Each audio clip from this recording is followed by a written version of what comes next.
Welcome to the Free Cities podcast. My name is Timothy Allen, and this is the official podcast of the Free Cities Foundation.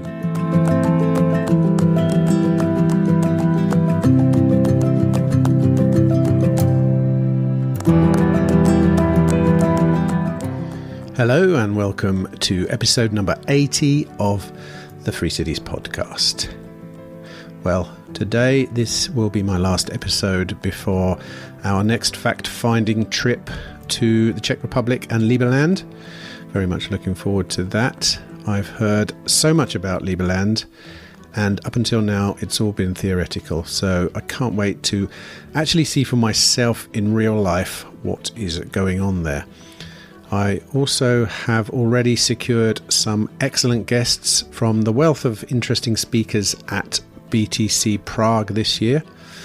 It will of course be fantastic to hook up with old friends and colleagues there in the wonderful city of Prague. Location of course for our own conference, Liberty in Our Lifetime, this November. Link for tickets in the show notes. Anyway, back to today's show, and my guest should need little or no introduction. He is the renowned architectural theorist, educator and author Patrik Schumacher, probably better known currently as the principal architect at Zaha Hadid Architects. They are a renowned architectural firm known for their innovative and futuristic designs which utilise organic forms and especially cutting-edge technology. Those of you who follow the Free City space closely will also know that Zaha Hadid were actually commissioned to design customisable buildings in Próspera, and we get into that in the conversation. Did you know, however, they also designed Liberland's metaverse city? Well, you do now. Anyway, this interview was part of our SEZ film once again, so there's somewhat of a slant in the direction of special economic zones. But don't worry, I'll be talking to Patrik again at Liberty in Our Lifetime in November, so the conversation should flow more freely then. FYI, we do actually jump straight into the chat discussing the City of London, just in case that isn't immediately apparent while you are listening. Anyway, I hope you enjoy our conversation. If you'd like to send me questions or feedback, well, guess what? As of today, I have actually got a dedicated email address that will come directly to me. podcast@free-cities.org. That's right.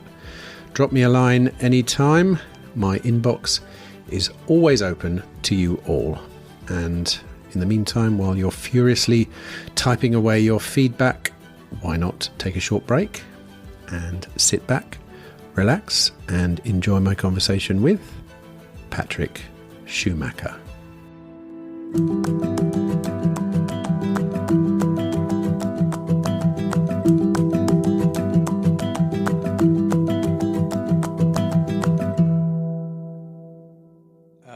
Just out of interest, as a free man of the city, are there any benefits to that?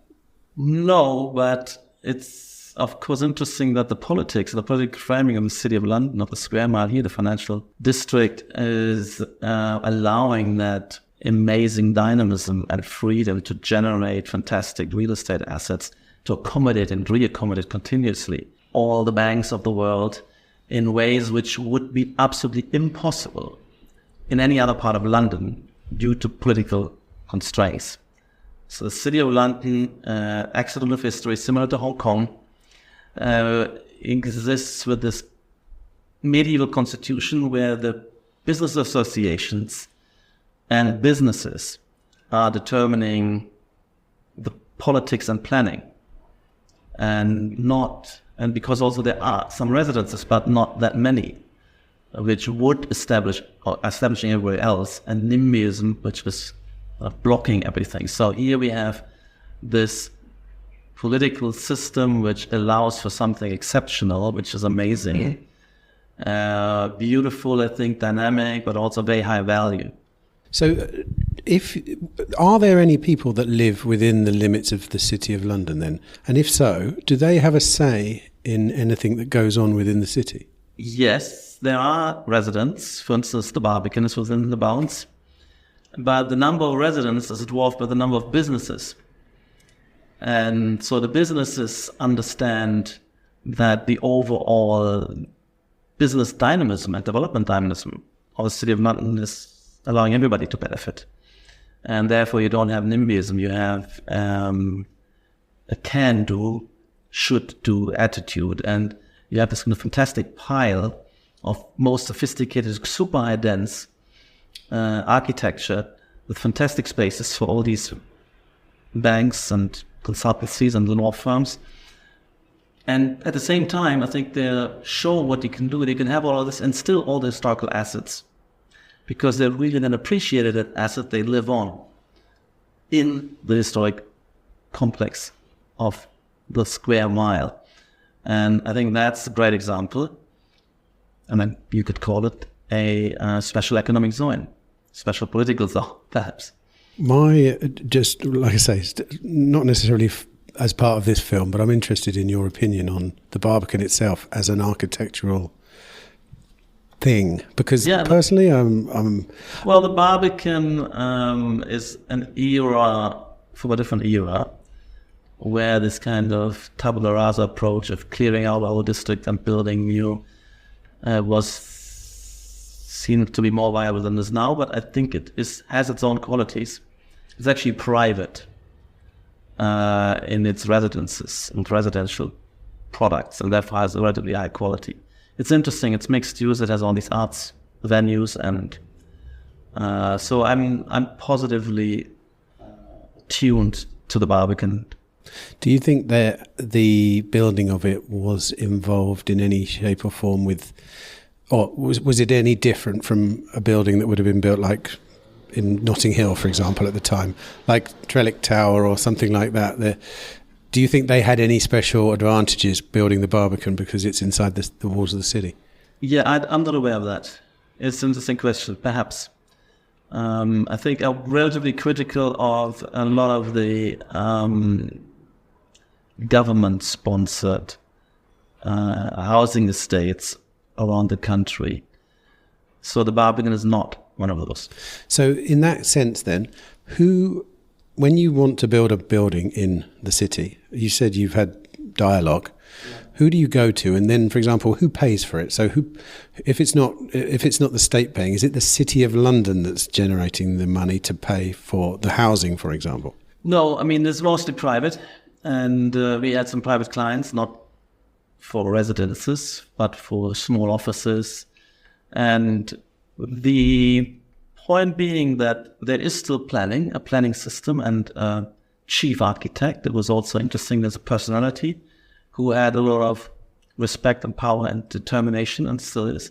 But the underlying, bureaucracy was basically pro-business, because the whole politics is pro-business, because that's where the majority of the, if you like, councillors or freemen who established the political, let's say, base group and popular sovereignty, if you like, in that part of London, which is very different from other parts of London where you have the residences in charge, and they tend much more towards NIMBYism. And another question that's making me think, I've never thought about this before. When, say, someone in the city wanted to build a large tower, would they have to negotiate with people outside of the city for any kind of planning restrictions? No. The planning is, they have their own planning authority and planning jurisdiction. There's one thing that I think is going beyond that, which is St. Paul's Cathedral viewing corridor issues that affect large parts of London, including there. But I don't think it affects the city so much. I think at that point there is a general kind of rule which covers everybody in London. Other than that, I don't see any. The boroughs of London are independent in their planning jurisdiction. And that is sometimes, with respect to all the other boroughs, actually a problem, because you have the locals in charge, and therefore certain things which are catering to the whole of London is shifted around and nobody wants to have them. That's why in London you have actually the mayor of London, with respect to important projects, can intervene and override the local boroughs and their planning officers, not calling in the project. There's even the chance of the central government to call in projects. So the UK planning system is such that they realize that there are problems, political problems with development in these kind of local democracy conditions, which they needed to have a mechanism to break through that, which is this kind of representing on a larger level. Still, London is trying for 40 years to build a third runway in Heathrow, and it seemed to be incapable of doing that, etc., etc. And also on a large project, perhaps something like the Shard, the mayor can take it out of the hands of the local decision-making process. So they realized the problem and found these mechanisms. But it could also sometimes even backfire. We had a project in Vauxhall, a twin-car project, which was stuck in planning for so many years. Then market condition changes, the investor pulls out, etc. You finally get planning, and then in this case, the central government calls it in. Although we had local planning, they actually added to the problem, and we had to get another round, etc. So this could also sometimes go both ways. But my overall experience in London is that a large part of the excessive real estate costs, which hampers the economic development of London in terms of housing costs, and some other periods it was also office cost, was really a constraint and to be attributed to planning restrictions. What, in your experience of urban planning, are the worst aspects of urban planning that the biggest problems not addressed in most of the current systems that you work? One huge problem is the restrictiveness to begin with, for instance, of land use allocations, and that they're pretty much frozen and rarely adjusted. So the historical development of the city and the way the market would want to allocate and optimize land resources is kind of frozen up. And therefore, what you can't easily get is the kind of emergence of synergy clusters. And therefore, you can't, if you find a site, you're not free to make the most of it. It's already determined what you can do here. And on the other hand, if you want to bring something particular to the city, you can't find the site you would be optimal for you. You can only go to sites where this type of program you want to do has already been put down in some kind of general plan. So that's a huge problem. Second problem, I see density restrictions, so that there's an artificial barrier to develop more. And finally, there's an enormous amount of restrictions on, for instance, particularly residential, on the unit mix that precisely prescribed the size of each apartment, minimum sizes, size of each room, all the facilities you have to offer, and all of that makes the product more expensive. And it also makes it, worsens the product to market fit, because politicians often want to have larger apartments with more rooms, families, even though the huge pressure is actually on smaller units for single individuals, but they're not politically catered for. So this is another big thing. But also on top of all of that, although there are all these restrictions, the planners reserve the right to discretionary appraisal. So there's an enormous amount of uncertainty about what they will or will not approve. And that's a huge barrier also of entry for outsiders.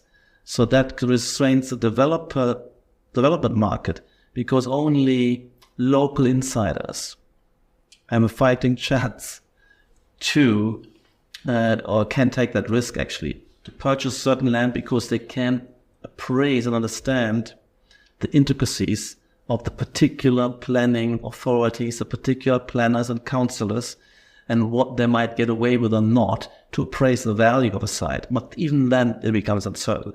So there's been examples of outside investors really hurting and burning because they didn't realize that they couldn't just do what they maybe considered to do.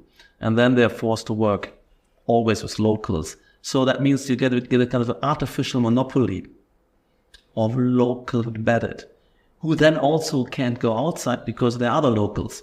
So the whole real estate market is kind of frozen up in this kind of artificial monopoly structures in every city where this is prevalent. So that's a huge problem, and we've seen that. It's really hampering the process here. Can I just ask a quick question?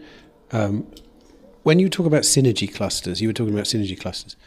Because I know in Dubai, they have special economic zones and then they have clusters of businesses. Is that a synergy cluster, the one in Dubai? Or are you talking about a cluster of things naturally just occurring? Well, I think they could be naturally occurring, but they can also be steered, I would say, by entrepreneurs. The city of the financial sector is obviously a huge synergy cluster. And similarly, there are usually spontaneously emergent spontaneous orders where you have aggregation of business which relate to each other and find each other's co-presence beneficial. You also have the West End with the media cluster, etc. And they could be set up to try to make that happen, but that's obviously not always easy and to set off. And I think the best recipe for the emergence of synergy clusters, which are actually about optimization of value, of land values, and also utility, is degrees of freedom in the development process, I would say. The more degrees of freedom, the more you can involve synergy clusters, possibly an owner of free city, or somebody is managing and setting up the free zone, can steer that a little bit. I would think that's possible to accelerate that, or giving information signals. Here might be a chance to have a media center or financial center, and that helps that process. But then again, I think one should always be open to allow something unexpected to emerge. And any restriction of this freedom of space allocation, I think, is potentially, obviously, preventing benefits of trade. What do you think about Dubai and some of the Emirates making media city, publishing city, etc.? Would you call that a cluster? Yeah, I think these are the attempts to create these kind of synergy clusters, and I think that's fine. I mean, but it's not totally restrictive. It's just a kind of guidance of, which then people can realize, probably others will come here. We've personally set up shop in the design district, Dubai. And that, because we were expecting, and that also turns out to be correct, this branding helps to forge that synergy cluster. So we were in a building where, we had first-time partners in the same building and other architects, and the design festival is taking place. So curating a synergy cluster, that's an entrepreneurial task, which also municipal governments could do, and that's useful. They're rarely restrictive in the sense that if you're not a design firm, you cannot, take up space in the design district.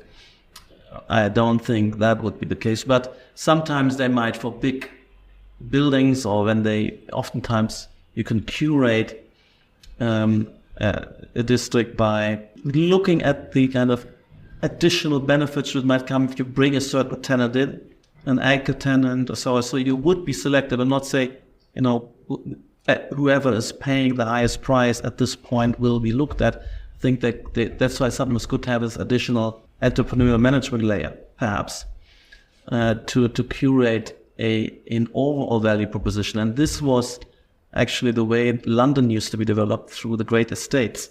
They were private, and there were many competing great estates generating city districts. Well, these were the old aristocratic landowners who set up some kind of planning and leasing bureaucracy, in inverted commas. The first planning was this kind of private planning. And I believe in that. So this is maybe potentially more effective than just leaving it all to kind of a spontaneous emergent order, because that might also take time before something crystallizes. So this kind of curation, private planning curation, I think is helpful. And that's what we also propose when we work with free cities, free private cities, that one can have a mix of regimes, including a private planning, which is a curation of synergy clusters, for instance, and some kind of basic structure for others to fit into, with more certainty, with more self-reinforcing certainty, rather than, it could be faster and more effective. But then we also always been saying there should be some zones where you let it rip and be free, because maybe what you think would be a good curated value mix, then we are limited by that mind, by that plan. So that plan should never be restrictive. So to be light-footed, agile plan, but also allow areas where this plan is much kind of less expressed. That's what I would recommend. So the three things you mentioned, the kind of planning, clusters, density, unit mix, all this kind of stuff. How do you rectify that outside in somewhere like the UK? Is it possible? Is it possible to reform No, I think that? what is very important is that you set up fresh somewhere, ideally, where you don't have incumbent interests, in inverted commas, and preventing, where you don't have a condition where interest patterns are frozen up and transformation generates too much friction. So fresh start has always been important, and you can see that in the history of city development, that there's sometimes these very fresh cities kind of zoom and flourish. Detroit, for instance, certain era, out of nowhere from 0 to 100, etc. Other places like Singapore, of course, were mentioned, and Hong Kong through special conditions, but also in general, sometimes you just need a fresh start because the existing mature places just have too much incumbent interest, there's too much friction, you're stepping on too many feet, you're infringing on too many stakeholders and get resistance for something new. And of course, there's a balance to be struck, because you also, if you go to existing cities, of course, you have already infrastructure, you have already new labor markets you can tap into, and so on and so forth. But we never underestimate the chances of new developments mushering up. So there are the pros and cons for that. And definitely when it comes to very dynamic, we're also looking at a new era with new dynamics. For instance, when we shift to post-false network society and neoliberal era and globalization, we have oftentimes new places having a chance, having a go. According to with your sort of architectural eye then, if you look around the world, what would you say is the most successful architectural place of recent times? Where's done it right? Where's done it well? Well, I go back to the Square Mile as being amazing. And I think I have a lot of hope with Próspera, Honduras Próspera, as a newfound city, which is just having a go. Getting started, but also there's this kind of example of Gurgaon outside Delhi as something which just utilized a vacuum, put a power vacuum and policy and politics vacuum to generate something quite dynamic and quite compelling. it also showed up the some kind of drawbacks you get if there is no guiding structure at all. So these are interesting experiences.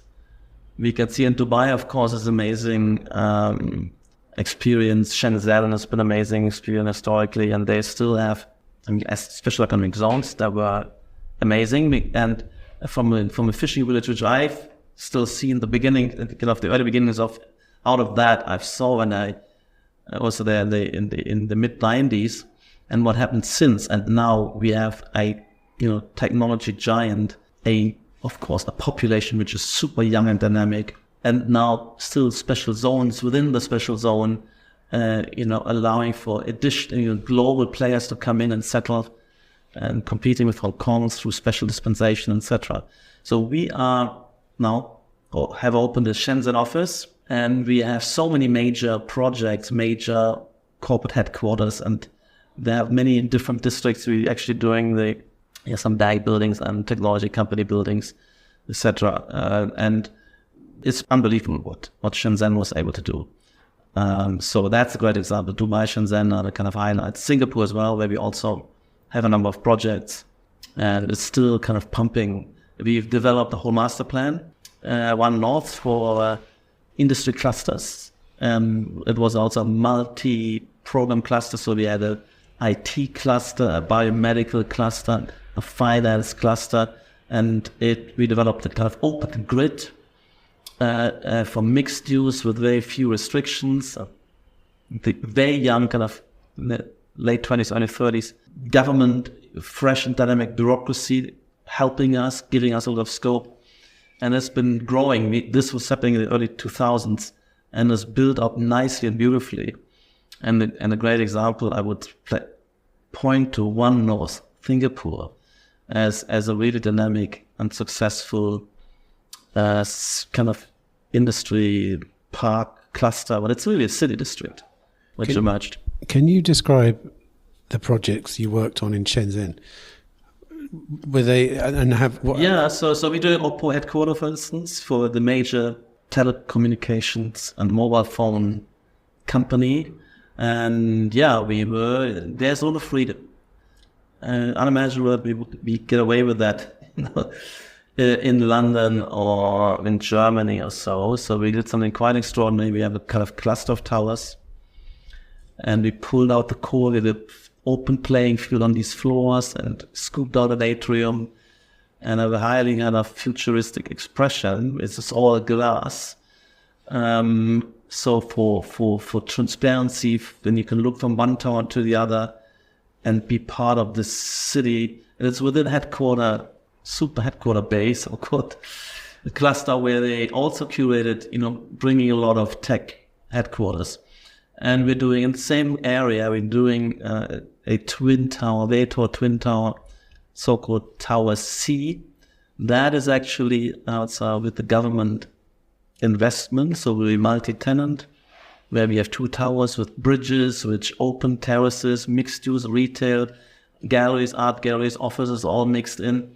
And again, I think there's something we on that scale, I think the Chinese authorities and clients, they give more scope, they're less kind of constrained and constricting, and therefore that's why they get these wonderful projects done and get them done quickly. I was going to say, can you describe the experience of planning in Shenzhen versus planning in, say, Lewisham or something? Well, I mean, there's something we'd also expect from, you have mayors and district mayors who are entrepreneurs, really, and who you can talk to and clients can talk to and flesh out. There are constraints, there's a base plan, but I think there's the end of, there's not too many layers of prescriptions and bureaucratic kind of hurdles.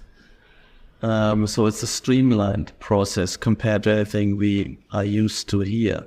I mean, the equivalent project, quite a bit smaller, but also twin tower project here, the Vauxhall cluster, took literally and we're still in plan. We got planning after 4 years of continuous reshuffling and renegotiation, unclarity, uncertainty. Then we had, as I said, investors got tired and thus walked out. Now we're still depending on land for transport. Who at the moment don't have resources to do a bit of land swap, which was agreed, etc., etc. So it's kind of a nightmare. This project should have long been ready and be in the market, and help that supply which the government and everybody else is crying out for. But it isn't. It hasn't even been started on site, and that's 5 years in. So in the meantime, we're finishing, tower, the Oppo headquarter tower and quite a few other towers. And in Chengdu, we have a whole kind of district which generates a kind of incubator. It's called Unicorn Island. It's all about startup companies and incubating industry clusters, a whole district which is kind of about to finish with construction, while we haven't even started construction on the London project, while they start more or less, they kicked off in parallel. What are the limit of the restrictions that you face then in, say, Shenzhen? I mean, presumably there are still restrictions. Oh, yeah, of course, there's sensible. There's also restrictions which come out of, the physics, fire regulations, etc. But other than that, like no, of course, they do have an overall GFA stipulation, but it could also be negotiated. And there's no interference so much in the appearance, although it is also, you have to show it. I'm just saying, maybe on paper it looks similar, although they don't have, public consultations, and they can also bundle the different authorities better. But in just the experience is much more streamlined, even though on paper it might look as though it still has all the ingredients of it. What the planning process? With regards to like planning regulations, what do you think is a planning regulation that affects normal people that they probably don't know even affects them? Yes, I mean, well, it affects everybody because the product you're looking for isn't been supplied. So there's enormous supply restrictions coming out of the planning systems that just don't release land or don't allocate land to the most urgent demanded uses. And it's just politically directed supply, but it's also the amount of supply, but also it's the product itself. So, I mean, the government here is presuming it can define minimal requirements of a decent apartment. And in my view, for political reasons, because they have had such standards and they're gifting away for social housing, etc., these standards, they can't reduce them, although the market would be perfectly willing to snap up and go with the smaller apartments, into the apartments that maybe don't have all the equipment which is required as a minimum standard. But it's particularly also the size standards, which are, very excessive compared to what the young professionals who otherwise are now forced to live in bed sets and share flats. So in fact, saying that this product, which for instance some entrepreneurs, young entrepreneurs, try to bring in the market under the heading of co-living, is rabbit hatches and indecent. When they say things like this, they just prevent something, and the alternatives are not there, as these people cannot afford that larger apartment, and they don't get subsidies. So it's just the kind of politics of prevention, and in reality, those very people who they want to protect are sitting in overpriced bedsits, in decrepit, in rundown ex-council flats, and paying $1,000+ for a single bedroom, which they share the flat. So there's a huge issue. So it affects everybody, and it affects particular people who are building their career and want to come to a metropolis like London, where all the work is, where all the excitement is, where the career development potentials are. So they are affected because their material life standards are plummeting and compromised, and they have to live in these kind of nooks and crannies. And so that's really a problem. But also businesses who are forced to make tough decisions about being part of this and paying, an arm and a leg for the space and the employees for their patches, or going to a provincial place where they don't have these costs, but they are kind of disconnected, not fully connected into the hub where things are happening. So it's a very tough decision, very difficult to make, and it might be a mistake to be be comfortable but disconnected. So that's, I think, and the more these conditions push people away from the place where they should be to make the most of their careers, knowledge, and entrepreneurial resources, that means overall economic development is stunted, because it's not easy to open up a new place. And also, we're now in England, even these new places, once they're discovered and people want to aggregate there, become quickly too expensive, because there's supply restrictions there too. So you could have made the decision, you sit somewhere in Croydon, which is kind of, off, a little off away, and it makes it harder for you to just quickly go to the pub after with your colleagues, or go to that exhibition opening or that conference quickly and then walk home, and et cetera. You sit in Croydon, where you get, and as the small cluster builds, it runs up the prices again, because supply is just simply not covered for it. So the flexibility of supply, wherever it needs to be, and let that grow fast, that's what the market would deliver. That's what you would see in a free private city. How important is autonomy in the process of building in a place? Well, autonomy, I think what is important is that those who want to offer something to society, those who are in touch with and have intuitions about their end users and the requirements maybe and the vision for a new product, that they are free to deliver that, to try it out, rather than being forced into delivering a product which is predefined for somebody else. So in this sense, I'm not sure what to call autonomy, but yes, I think the developer should be not be prescribed, should be autonomous to develop a product he wants to bring to market. And that's at the moment is not happening. You're working alongside, or you're working with Próspera. How much autonomy have they given you? So, yeah, we as architects, we don't want autonomy about the essential, let's say, offering. That's the client. The client is hosting a new audience, a new facility, they need to be autonomous, first of all, and unconstrained by their some kind of political process or political incumbent interest.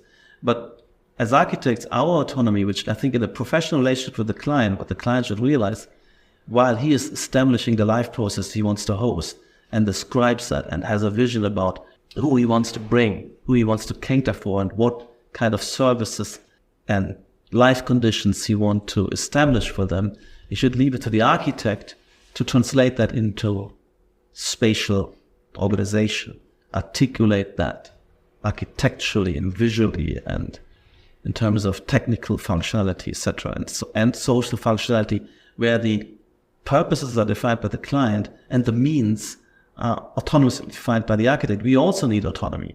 The problem is that in the current political conditions, the client is constrained with respect to purposes, and then on top of that, the architect is constrained with means, or politicians so mistrusting of any entrepreneur to constrain both purposes and the means, and don't grant any of the players any autonomy. And that's a big problem. So we want autonomy, and the mature client usually grants autonomy to the architect so that they can actually get the most, that's why they're calling for expert advice and somebody with a lot of versatile experiences and resources and ideas to then bring the best, and wouldn't second guess necessarily how we could best realize what he wants delivered to end clients. In the case of Próspera, what happened in the process with Próspera that couldn't have happened elsewhere? I mean, what have you come up with? What kind of innovations have occurred? Yeah, so we engaged on a number of levels. One was early on thinking ahead, and that's still something which is on the cards. How an urban pattern could evolve, what planning regimes, in the plural also, one could think of that would give some degree of guidance and framework and vision, and at the same time a lot of degrees of freedom to those who want to kind of settle and join that venture. So that was on the level of urbanism, urban planning. And then on the other hand, we also came in as architects with developing a particular product of a kind of cluster of villas, but also with some shared social space, etc. And for that, we also developed a very unique product, which we actually also want to roll out as a startup company, which is a process based on a menu of modules we developed and a site, instead of delivering a finite finished product to the end user and to market, inviting potential buyers into a process of discovery, of participatory design, where they can collectively, in each other's view as well, I mean, as a group of buyers, knowing who else is coming, can make selections, see what others want to select, maybe want to share space with some of them or want to be close to some of them. It's kind of a dating site and community building process, at the same time emerging and developing the product with this much better product market fit, but also allowing these synergy clusters to emerge, which out in the wild can emerge through trial and error by people buying something, moving out, somebody else moving in, but accelerating this and using a digital virtual anticipatory process of building that community, building and optimizing for the final outcome through placing of bets on options and selecting modules, which remain flexible until you finally start construction. But even then, thereafter, there's an open-ended process. That is sort of unthinkable, I would say, in the usual planning regimes, where you get too many prescriptions, where you have to tell the planners exactly what you're planning to build ahead of time before you even get permission and go to the market. So this kind of for planners in the usual ilk, it would be a nightmare that something is emerging that can't kind of redetermine. But of course, an entrepreneur would love to see that, and we want to generalize out of that, and we hope we can show the productivity of that in Próspera. So there's also this element of modular construction, where we bring in a local small robotic factory, and one can imagine that also this building doesn't have a finite end state, that you can substitute models, that you could add modules or add to the cluster. And again, planners wouldn't have any of that. They have a complete scheme before you even go to any market. And then also, you can't add to this because that's final. So with these in Próspera, I think we get a unique opportunity to do something exemplary and dynamic and interesting, and hopefully add that value. There's this added value of bringing together people and entrepreneurs, who probably most of those who come there, who also come to a place because of each other, particularly when it comes to companies, that the value of the site isn't just simply the site that it's close to a station or have you, that it's close to all the other players who are coming. So location is a relative location to all the, it's it's bootstrapped out of its own, let's say, agglomeration, where everybody else's reason to be here. And that's the kind of thing we want to accelerate, anticipate. And for that, we need that degree of forging the entrepreneurial process unencumbered by political constraints. Is it true that on Próspera, the robots you were talking about are printing building materials on site? Is that right? Yes, there's 3D printing of elements. There's also timber fabrication, robotic timber fabrication, milling of timber elements on site. Yes. Describe the printing of building materials. That's something I've never heard of before. Because we have this system of modules, these modules are not necessarily rigidly fully defined. They have degrees of parametric variation, and therefore the components put them together to the final adaptation. Therefore, they can be final adjustments through the fabrication process. So once this has been agglomerated, you get these geometric adjustments, and then you build. So the components are not a totally fixed kit of parts. They are so-called parametrically framed kit of parts. And that's easier and that's possible if you have robotic fabrication. Because it's just about reprogramming the G-code a little bit to make this final adjustment. So, and printing, particular concrete printing, is a highly ecological way of dealing with this. You don't need steel reinforcement. And you can make these relatively lightweight elements, and that is labor saving, and therefore it makes the whole process more agile and just in time. Is it used a lot elsewhere? It is starting to emerge more. In China, they're building all houses with that. We have some experimental buildings. We produce bridges out of components. I mean, yes, it is happening. It's not yet, obviously, it's pervasively used. And again, there's issues of maybe an overcautious regulatory environment in mature economies, where they go kind of maybe too many extra miles before you can use a product that has to be certified at XYZ. So what is good about a new place like Próspera, that one doesn't have to be that conservative, particularly there isn't yet, and if problems emerge, one can react to this. And that's the problem with a lot of innovations in the construction industry, of new materials, etc., that there is a bureaucratic process which takes enormous amount of time and resources, which is probably over the top and maybe protects the big players and kills off or stunts all the smaller new players which try to get into market. In your experience, have Próspera got a first mover advantage, do you think, or not?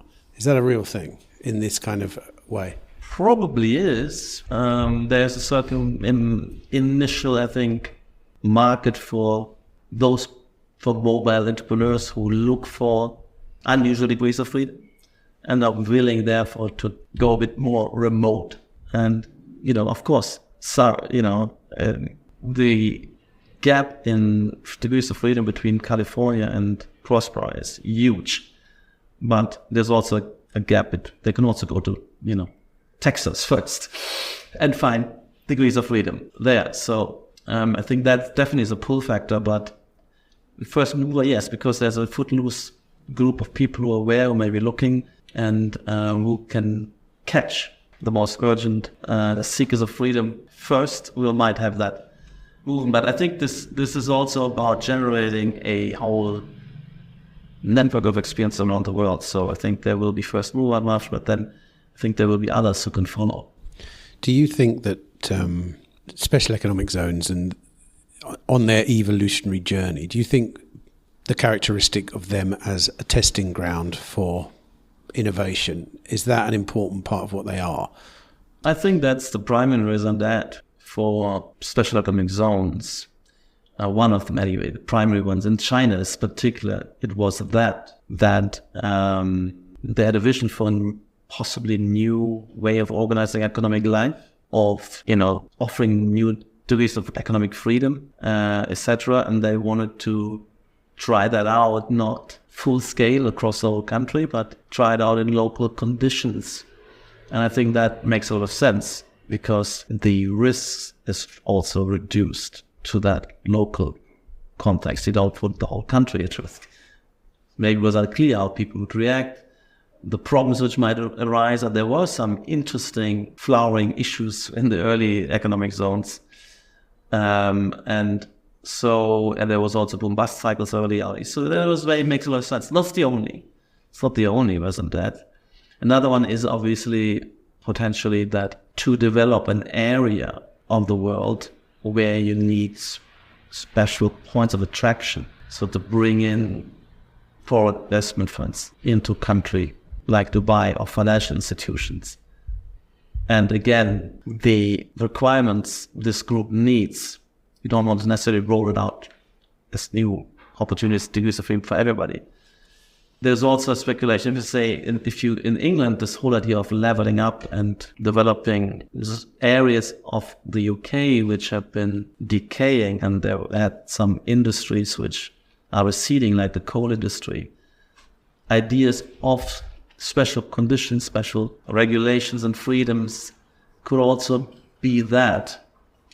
So I see these two things: trying out innovations, and if it goes well, rolling it out, or bringing investment and economic life to places which otherwise wouldn't easily attract that. So giving a competitive edge to an underdeveloped area.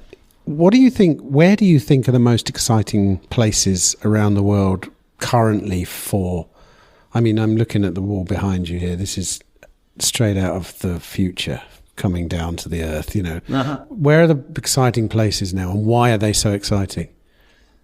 Well, I mean, for us, it was China, and now it's Saudi Arabia in many ways. So it is the kind of injection of investment, of visionary exploration, of building whole new places, cities, is quite amazing. So yes, so Saudi Arabia is definitely interesting on that front.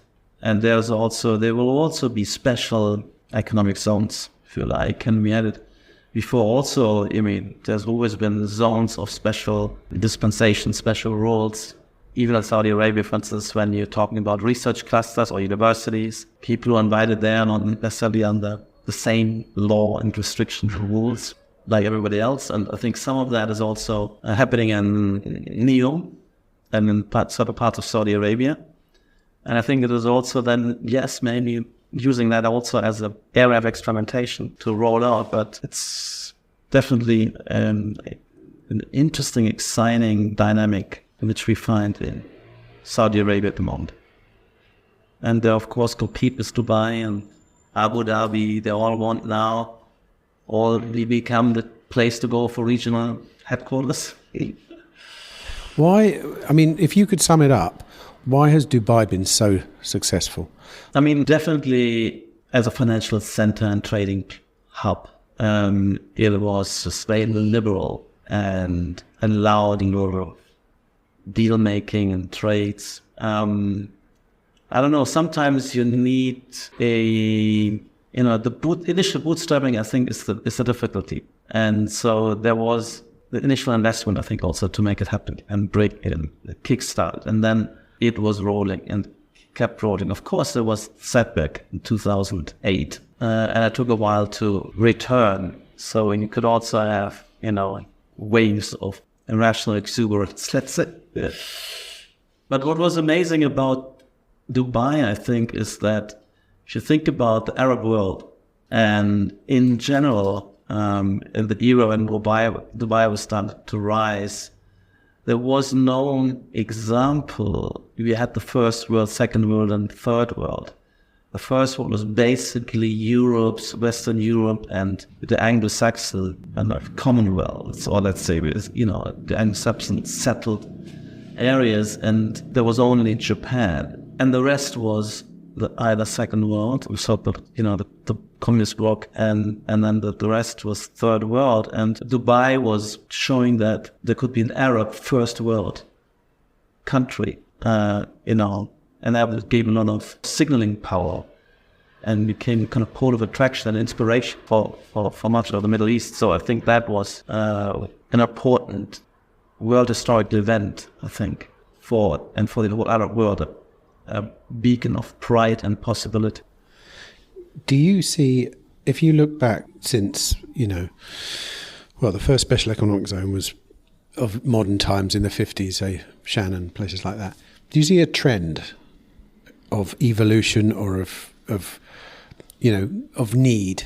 Like, Yes, I think first of all, yes, I think there are thousands of special economic zones, and they should keep proliferating. You need to experiment also with jurisdictional setups, with, business framings, etc.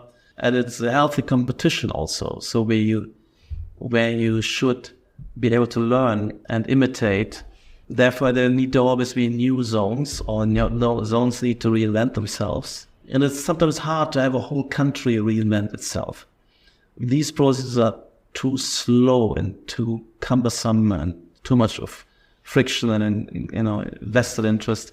So I think this world becoming more dynamic, becoming more innovative as we go and faster, we need more special economic zones. And I think that plays an enormous role, important role for the whole progress of world civilization or world society, that these zones are happening, exploring ways of doing business and ways of establishing contemporary life. And I think that's enormously important and will continue and should expand. According to your experience then, in those kind of places, what's good advice to a country or / government who are thinking about going down that route? And I'm not necessarily talking about the traditional economic zone. I'm talking more about somewhere like Próspera maybe, or Morazan, or, Well, I mean, I'm identifying with leaders, and there could be political leaders. A lot of, the political inertia isn't attributable to the leaders who maybe had a part of aspirations and drive, idealism and energy, but it's hard to realize reform when you have institutions which are frozen, if you like, and too many moving parts and too many vested interests, and are not kind of agile responsive. So the advantage of the special economic zone is, particularly when you open up a new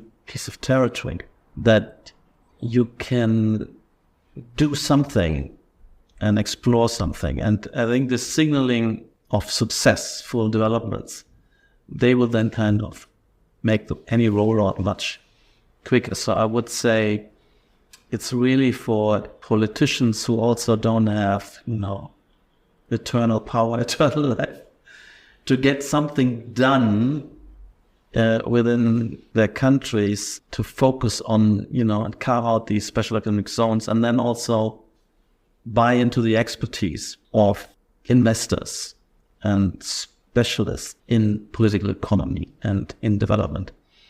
I would say this is an amazing opportunity which becomes more widespread now as an option for development. I think particular, development economics is a big topic, and it's been overall fraught with so many difficulties and frustrations. And I do see that special economic zones are a very vital and important mechanism to overcome what is otherwise kind of quite disappointing, frustrating inertia and difficulty of development. Do you think, can you see a progression from here? What do you think the future is of those zones? Well, I mean, what I find so fascinating about the ZEDE law and the ZEDE framework in Honduras, which unfortunately is under some kind of pressure at the moment, is that it opens up space and brought forth some new types of entrepreneurs who can think holistically about the overall setup of a society for prosperity. And of course, it's a big step.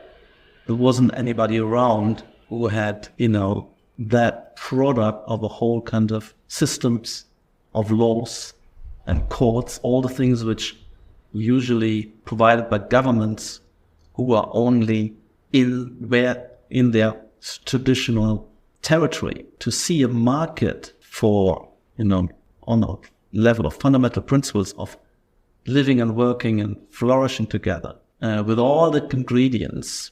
I think that's where I see the future. And of course, this is a new market there to build up that expertise and product and have product awareness. We're in the beginning of that. But that's where I see the future. And there are, of course, not many players around because it's really something which needs to be built up first. But that's like what excites me about this space. So special economic zones plus where you have, you can do more than just tax incentives, for instance, or a lower income tax rate, or cut a few regulatory hurdles, import duties, etc. The usual menu of special economic zones, not to make that, to denigrate that. I mean, that's been very important and very successful. But what is that special economic zone more ambitious and aspirational concept of a special economic zone? Like we find Tripolis or players like that, and there's also academic discourse feeding into this. So we're now having a movement and a discourse and a community who are excited about a global community of entrepreneurs and researchers and thinkers who are excited about this possibility. And yeah, that's what I really find exciting as well. And that's where I see the future of special economic zones.